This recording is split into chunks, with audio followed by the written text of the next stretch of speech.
Hi everyone, I'm Dr. Sahithya. Welcome back to my channel, Holisha. So today in this video, we are going to learn about the structure of the thyroid. Thyroid gland we have in the neck region, in front of the neck, below the larynx. So thyroid gland it is an endocrine gland and it has two lobes. And manaki thyroid gland two lobes kinda untundi, and in the middle it has a isthmus. So the two lobes are connected by the isthmus. On an average, the weight of a thyroid gland is 25 grams. And compared to males, females lo the gland anindi koncham peddaga untundi. So now coming to the dimensions of the thyroid gland. So each lobe is 5 centimeters into 2.5 into 2.5 centimeters. And one coming to the isthmus. So isthmus dimensions చూసుకున్నట్టయితే 1.2 centimeters. So length and breadth kuda same untundi, 1.2 into 1.2 centimeters. And the thyroid gland anindi when we cut, so the thyroid gland histological it is in yellow in color. So thyroid gland, as I already said, it has two lobes. So each lobe has an apex, a base and three surfaces. So the three surfaces are lateral, medial and post-lateral surfaces. And each lobe contains two borders, that is anterior and posterior. So oka lobe of a thyroid gland has three surfaces and two borders and an apex. So this is the structure of the lobe of a thyroid. And now coming to the arterial supply. So arterial supply to the thyroid gland is superior thyroidal artery and inferior thyroidal artery. And superior thyroidal artery is a branch of, first anterior branch of external carotid artery. Inferior thyroidal artery is a branch of the thyrocervical trunk. So now coming to the functions of thyroid gland. So thyroid gland anindi manaki hormones release chestundi, that is T3 and T4 and also calcitonin. So calcium synthesis ki use a hormone, that is calcitonin, is also released by the thyroid gland. So thyroid gland is useful for the physical growth as well as the mental growth. So manam daily teeskune iodine edaithe untundo, that is 20% of the total amount is consumed by the, or it is taken by the thyroid gland. And the remaining 80% the renal system తీసుకుని that is secreted out of the body through urine. So మనం తీసుకునే iodine 80% is utilized or taken by the thyroid gland and the remaining 80% is sent to the renal system. So now coming to the synthesis of the thyroid hormones. So before going into details of the synthesis, so starting step ఏంటి అనేది చూద్దాము. So hypothalamus, pituitary, thyroid axis. So hypothalamus lo we have a neurons called paraventricular neurons. So these releases the thyrotropin releasing hormone TRH, and this TRH through circulation reaches the anterior pituitary gland. So ikkada they act on thyrotropes. TRH acts on the thyrotropes to release thyroid stimulating hormone, that is TSH. And this TSH, that is thyroid stimulating hormone, reaches the thyroid gland and that initiates the release of the thyroid hormones. So hypothalamic pituitary thyroid axis. So this is the axis, and now చూద్దాం. So as I said, the thyroid gland. So thyroid gland is a bilobed structure and also called as a butterfly shaped gland.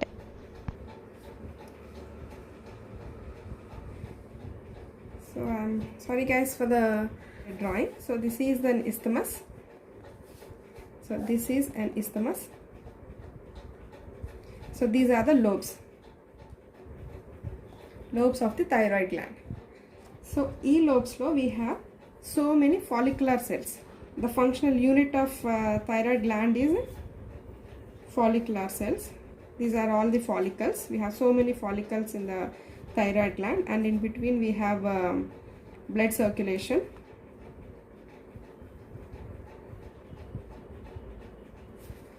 So this all the thyroid follicles are surrounded by the blood circulation. These follicles are made up of epithelial cells, and these are also called as a thyrocytes.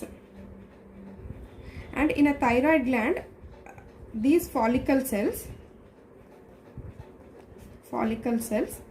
we have small other cells in between. So So we have other cells in between these red cells. These are known as C cells. C cells. And these C cells, parafollicle cells.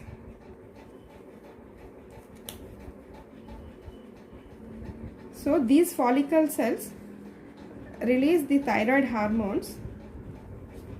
I mean, they are helpful in synthesis of thyroid hormones, whereas these C cells or parafollicular cells helps in the release of the calcitonin hormone, which is essential for the calcium production. So in the thyroid gland we have follicle cells and parafollicle cells, also known as C cells, which helps in the release of the calcitonin hormone. So this is one follicle cell. This is one follicle cell, and in this we have a nucleus.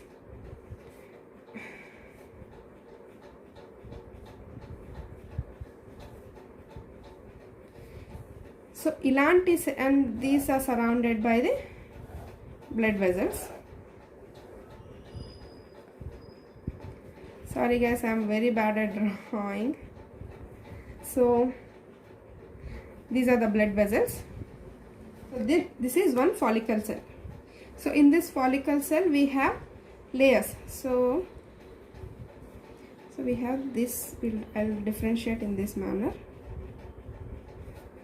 So taking this part, so this is this, and this is called as a lateral membrane.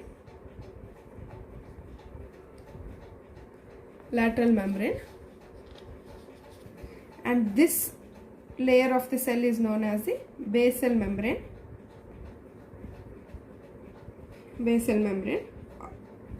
And this part, so this layer of the cell is known as the luminal or apical layer. So why this is called luminal layer means it is facing towards the lumen. So this one. So this layer is facing towards the lumen. So what is a colloid? Colloid is a protein material secreted by the epithelial cells. So epithelial cells nunchi secrete aina danni we call it as colloid, and that is a thyroglobulin. And this thyroglobulin is composed of the tyrosine residues. So each thyroglobulin has 70 to 140, on an average 70 tyrosine molecules. So you can see endoplasmic reticulum, next the Golgi apparatus secreting the thyroglobulin precursor cells. So this thyroglobulin precursors contain the tyrosine residuals, also acts as a substrate for the thyroid hormones. So thyroid hormones are formed from the tyrosine. So this colloid material acts as a one molecule thyroglobulin. So this thyroglobulin, which has a number of iodinated tyrosine molecules. So thyroglobulins lo manaki tyrosine molecules ane untundi, and if one iodine molecule attaches to tyrosine, that is monoiodotyrosine. If two iodine molecules attach to a tyrosine molecule, that is diiodotyrosine, and this process is called as iodination, and this occurs in the colloid region. And this monoiodotyrosine plus diiodotyrosine, if these two combine to form T3, and two diiodotyrosines combine to form T4. So these are the hormones. T3 and T4 are the thyroid hormones, and this process is known as coupling. So both iodination and the coupling occurs in the colloid region.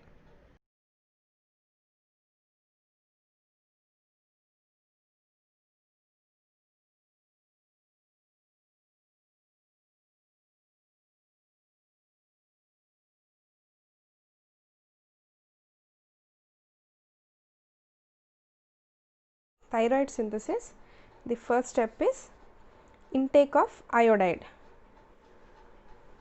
The intake what we take, the iodine content is 20% is utilized by the thyroid gland, and the remaining 80% is sent out. So the first is uptake of the iodide by the thyroid gland. So ఈ iodide అనేది thyroid gland takes against the concentration gradient and also electrical gradient. So iodide is taken into the thyroid gland against concentration gradient and electrical gradient. So I am drawing a single follicle cell over here. So this is a follicle cell, this is the luminal layer, as I already said, luminal layer, this is the lateral layers, and this is the basal membrane. So only on the basal membrane, so ఈ basal membrane మీద మాత్రమే they will have a special receptors, iodide receptors ఉంటుంది. The lateral layers or the luminal layer doesn't have these receptors, only the basal membrane will have these receptors. So iodide మన follicle లోపలికి వెళ్ళాలి అంటే only through this layer. So iodide will enter into the follicle cell through sodium potassium pump. So along with iodide, sodium also enters into the cell. So this is the first step, intake of the iodide. So the second step is formation of the active iodine. So conversion from the iodide to iodine is an active process. So this reaction, the conversion from the iodide to iodine, requires H2O2, an enzyme called thyroperoxidase. So the second step is formation of the active iodine. So mana circulation nunchi iodide when enters into the follicle cell, that has to be changed into iodine. So the conversion of the iodide to iodine is an active process, and this requires an enzyme called thyroperoxidase. So the third step is iodination of the thyroglobulins. So iodination is adding of the iodine, that is to form monoiodotyrosine and diiodotyrosine, and here the enzyme essential is peroxidase. So the next step is coupling. So coupling is, I already said, the monoiodotyrosine combines with diiodotyrosine to form T3, and diiodotyrosine combines with another diiodotyrosine to form T4. So these thyroglobulins will be stored in the colloid region, and whenever there is a requirement, and these thyroglobulins can be stored in the colloid region for months together, and when there is a requirement, by the action of the TSH, that is thyroid stimulating hormone, these hormones are released into the bloodstream. So this is the structure of the thyroid gland. If you have any doubts, you can comment me below. So ఈ video మీకు useful అయి ఉంటే do like the video, share to your friends and family, and do subscribe to my channel. Thank you.